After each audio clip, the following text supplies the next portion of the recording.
Hi, I'm Jordan Thomas, and this is a breakdown of the City of Quinte West's council meeting held Monday, March 7th. It began with a presentation by Mr. Doug Stevenson, the Executive Director of the Bay of Quinte Regional Marketing Board.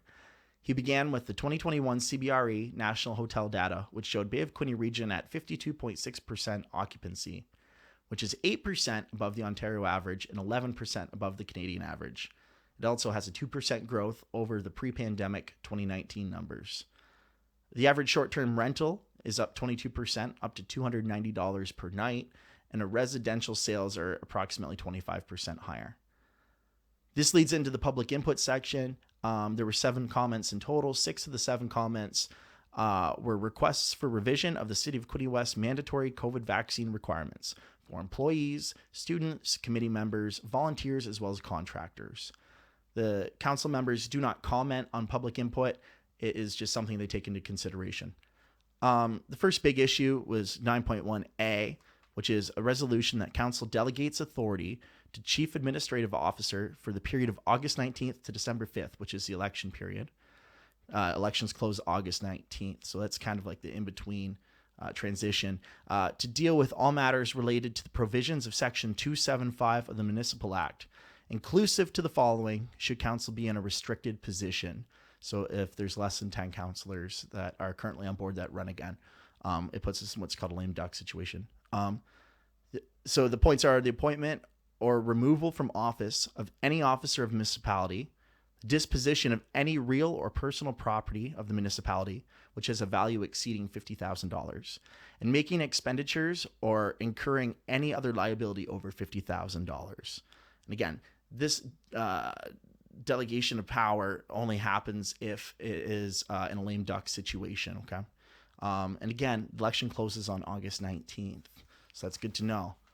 That was passed by everybody. Everybody was happy with it, and that takes us into the resolution that the council approves the 2022 operating budget, that it results in a average residential tax increase of 1.93%, and approves general levy tax of $56,590,000. Councillor DeWitt was the first to disagree with this. He doesn't agree with the use of reserves and cutting the maintenance budget by approximately $91,000. Councillor Quinte also was in the same kind of vein. He requested that we have a special meeting to discuss the full details of the operating budget further, as well as the previous proposals. Councillor Cassidy requested that we defer the resolution to the following Monday, which was seconded by Councillor Quinte. Councillor Cassidy said, quote, "We haven't approved the Committee and Community and Human Services Long-Term Care or EMS budget yet," quote, and that was his reasoning for deferring the vote for this week to next week. It was only voted against by Councillor DeWitt and Freeman. So they're the only 2 councillors that said, no, we should do this now. Everybody else was in agreement that we need another week or so to figure this out, and we should wait for the rest of the budgeting to come out before we finish our budgeting. Let's see. This took us to April being declared Donor Month, with April 7th being Green Shirt Day. They're also going to raise a flag at City Hall. The week of April 4th to 10th will be National Dental Hygienist Week, and they're going to turn the signs purple for that. This is where things get crazy. We had a pretty fun 10 minutes or so. It begins at the 1 hour, 1 minute mark, and the resolution is that the annual Ontario Community Infrastructure Fund amount received from the province in 2022 and in the future be split between the city and Water and Sewer Department according to the same proportion used to calculate the OCIF grant.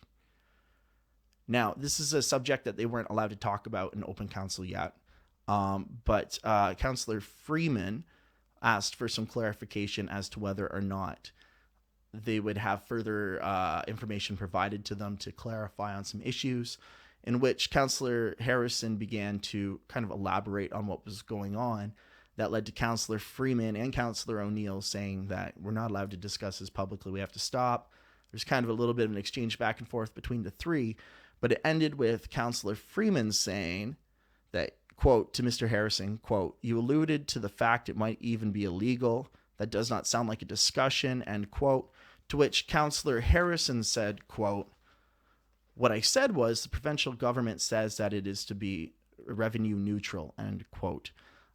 They kind of end with everybody agreeing to put it off for another week.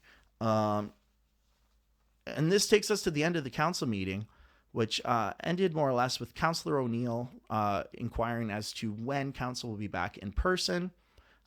They said that the plan is in the start of April for councillor members to have the option to return back to City Hall for the meetings. They're also going to be doing a hybrid format, so if you can't make it in, you can still do it online. So as of April, council should be back in person. And the last little bit was that we got a new fire truck as of Tuesday. It's a tanker truck, and it goes into service this week. There was a 2-year waiting list, and the fire chief, as well as everybody else on council, was very excited to have that. That was it. Next up is Wednesday. We have the Hastings County budget. And after that, it's back to the regular council meetings. Thank you so much for hanging out. I hope you enjoyed it. And I'll be back with hopefully the council meeting. Thank you so much. Bye.